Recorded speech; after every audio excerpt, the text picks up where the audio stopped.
الرحمن الرحيم الحمد لله وكفى وسلام على عباده الذين اصطفى أما بعد أعوذ بالله من الشيطان الرجيم بسم الله الرحمن الرحيم إن هذا القرآن يهدي للتي هي أقوم ويبشر المؤمنين الذين يعملون الصالحات أن لهم أجرا كبيرا وأن الذين لا يؤمنون بالآخرة أعتدنا لهم عذابا أليما صدق الله العظيم.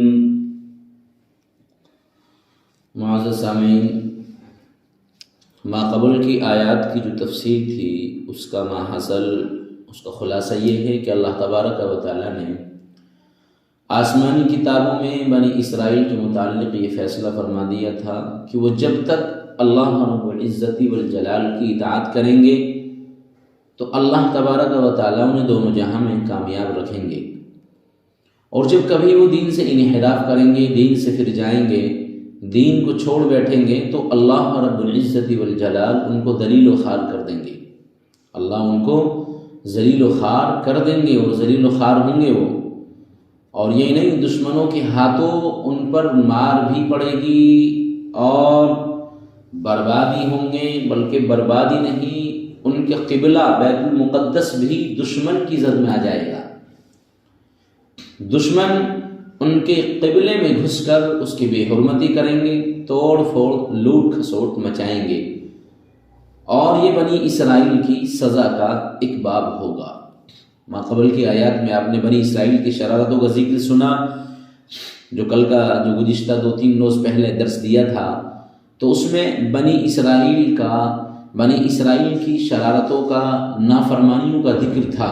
اسی کا ماحصل اور ان 2-3 آیات کی تفسیر کا ماحصل میں نے آپ کے سامنے پیش کیا. آپ کو یاد ہونا چاہیے کہ پہلا واقعہ، 2-3 واقعات میں نے ذکر فرمائے تھے کہ ان کو 2-3 موقع اللہ تبارک و تعالیٰ کی طرف سے دیے گئے کہ وہ سیدھے راستے پر چلیں، لیکن وہ نافرمانی کرتے رہے، شرارت کرتے رہے. پہلا واقعہ شریعت موسویہ کی خلاف ورزی کرنے کی وجہ سے پیش آیا تھا اور اس کی اطلاع تورات میں دے دی گئی تھی. دوسرا واقعہ شریعت عیسوی کو قبول نہ کرنے کی وجہ سے پیش آیا تھا اور اس کی اطلاع انجیل میں دے دی گئی تھی.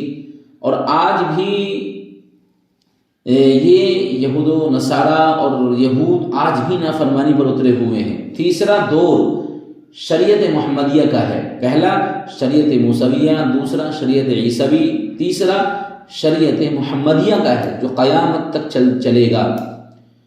اس کی مخالفت کرنے کا بھی وہی انجام ہوگا. چنانچہ ایسا ہی ہوا کہ جن لوگوں نے شریعت محمدیہ اور اسلام کی مخالفت کی، وہ مسلمانوں کے ہاتھوں جیلا وطن اور ذلیل و خوار ہوئے، اور ان کا قبلہ بیت المقدس پر بھی مسلمانوں کا قبضہ ہو گیا.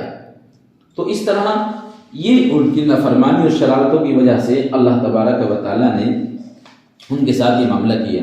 ایک عجیب فرق ہے، اللہ رب العزت والجلال نے سروئے زمین پر عبادت کرنے والوں کے لیے 2 مسجدوں کو قبلہ بنایا ہے، مگر آپ قانون خداوندی دونوں کے لیے الگ ہے. دیکھتے ہیں مسجد حرام کی حفاظت خود اللہ رب العزت والجلال نے اپنے ذمہ لی ہے. جب ہاتھی والوں نے کعبہ شریف کو ڈھانا چاہا تو اللہ رب العزت والجلال نے ابابیل کو بھیج کر سارے لشکر کا پھوسا بنا دیا. لیکن بیت المقدس کے متعلق یہ قانون نہیں ہے اللہ تبارک و تعالیٰ کا.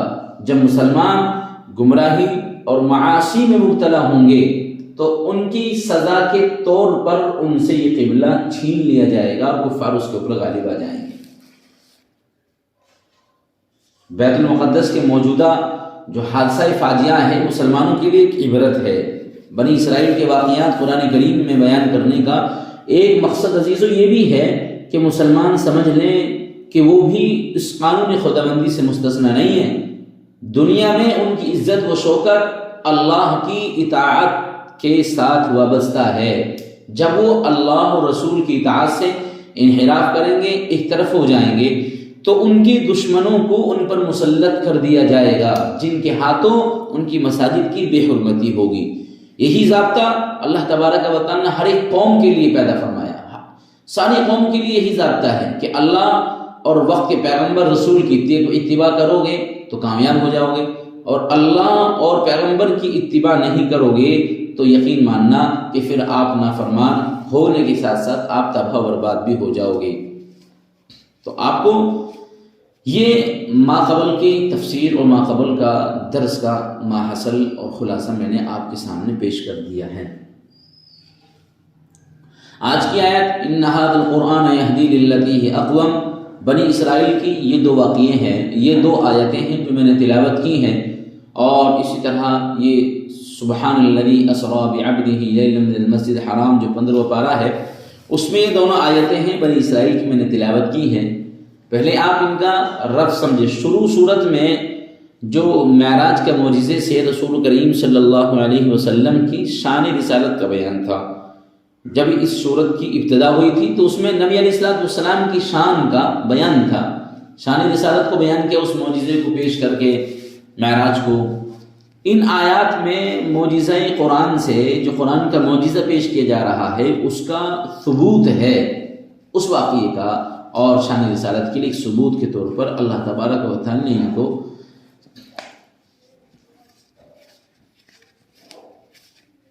یہ قرآن کریم کیسی کتاب ہے؟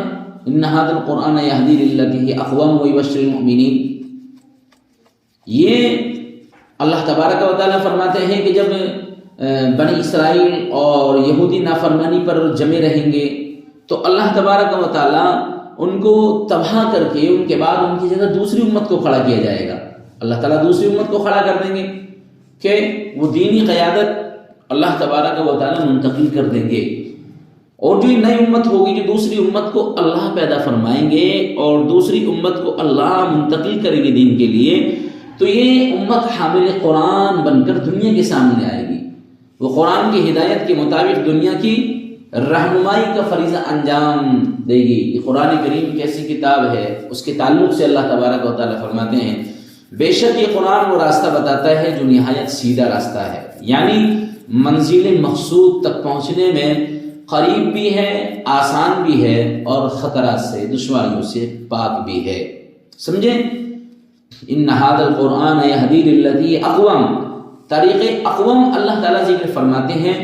قرآن کریم جس طریقے کی ہدایت کرتا ہے اس کو اقوم کہا گیا ہے۔ اقوم کی تفسیر صاحب معارف القرآن نے حضرت شیخ الاسلام نے فرمائی ہے کہ وہ راستہ جو منزل مقصود تک پہنچانے میں قریب بھی ہو، جو منزل مقصود تک پہنچانے میں قریب بھی ہو۔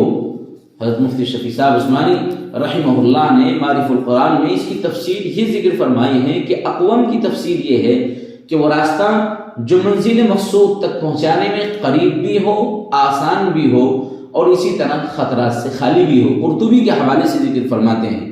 اس سے معلوم ہوا کہ قرآن کریم انسانی زندگی کے لیے جو احکام دیتا ہے وہ ان تینوں اوصاف کو جامع ہوتا ہے۔ وہ اس حکم میں تین اوصاف پائے جاتے ہیں۔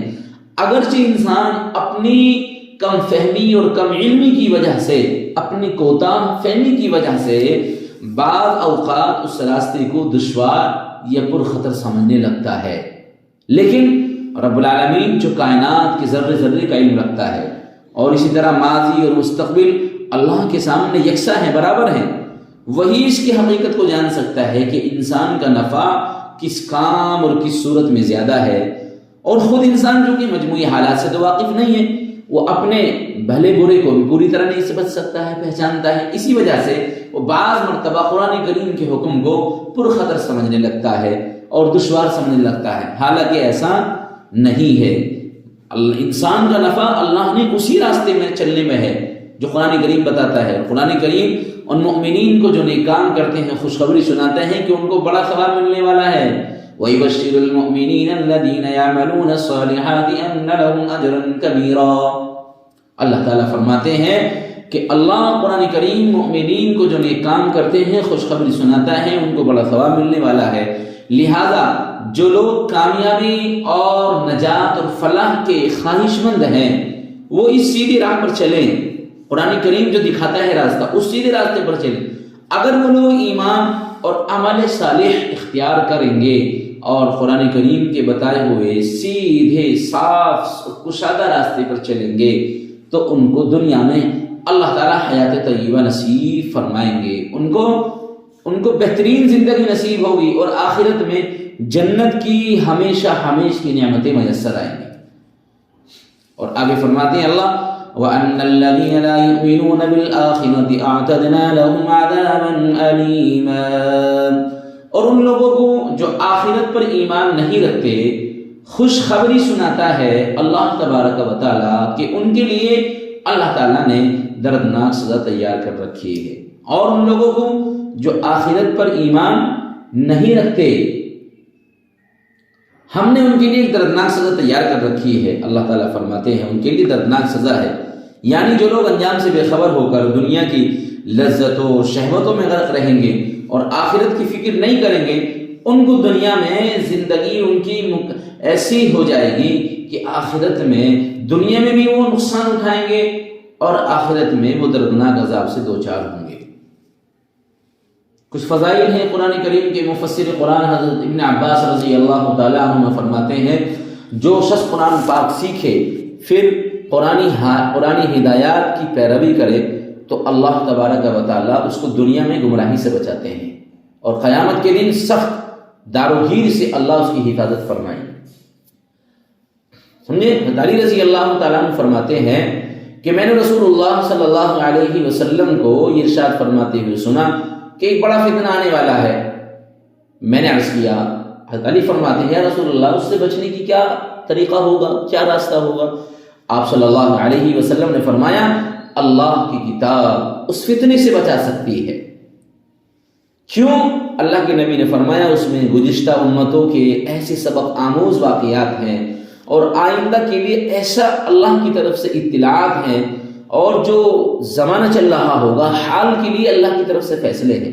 قرآن کریم کے ارشادات فیصلہ کن ہیں، وہ دل لگی کی باتیں نہیں ہیں، پہلے لوگوں کی قصے کہانیاں نہیں ہیں، من گھڑت باتیں نہیں ہیں۔ جو بھی سرکش اس کو چھوڑے گا اللہ تعالیٰ اس کو توڑ دے گا، اور جو قرآن سے ہٹ کر ہدایت تلاش کرے گا، یہ یاد رکھیے عزیزوں، جو قرآن سے ہٹ کر ہدایت تلاش کرے گا اللہ اس کو گمراہ کر دے گا، کبھی بھی کامیابی نہیں مل سکتی ہے۔ قرآن کریم اللہ کی مضبوط رسی ہے، ایسی پر حکمت نصیحت نامہ ہے اور سیدھا راستہ ہے۔ قرآن کریم ایک ایسا آب حیات اور ایک ایسا منشور حیات، ایسا نظام حیات اور قانون حیات ہے کہ جس سے خیالات میں کبھی بھی کجی نہیں آتی ہے، زبانیں اس میں کبھی بھی گڑبڑ نہیں رہتی ہیں، نہ کرتی ہیں، یعنی تحریف کر ہی نہیں سکتے اس قرآن کریم میں۔ اہل علم کبھی اس سے سیر نہیں ہوتے، وہ بہت زیادہ کثرت سے اس کو پڑھ کر مزہ لیتے ہیں، یعنی طبیعت میں اس سے کبھی اکتاہٹ آتی نہیں ہے۔ اس کے حیرت انگیز مضامین ہے قرآن کریم میں، ایسے مضامین ہیں جو کبھی ختم ہی نہیں ہوتے۔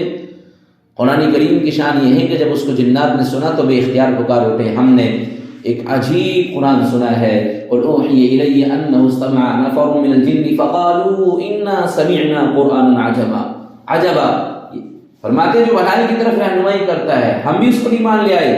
جس نے قرآن کریم کے موافق بات کہی اس نے سچی بات کہی، جس نے قرآن کریم پر عمل کیا وہ اجر و ثواب کا حقدار بنا، اور جس نے قرآن کے مطابق فیصلہ کیا اس نے عدل و انصاف والا فیصلہ کیا، اور جس نے قرآن کی طرف دعوت دی اس نے سیدھا راستہ پایا۔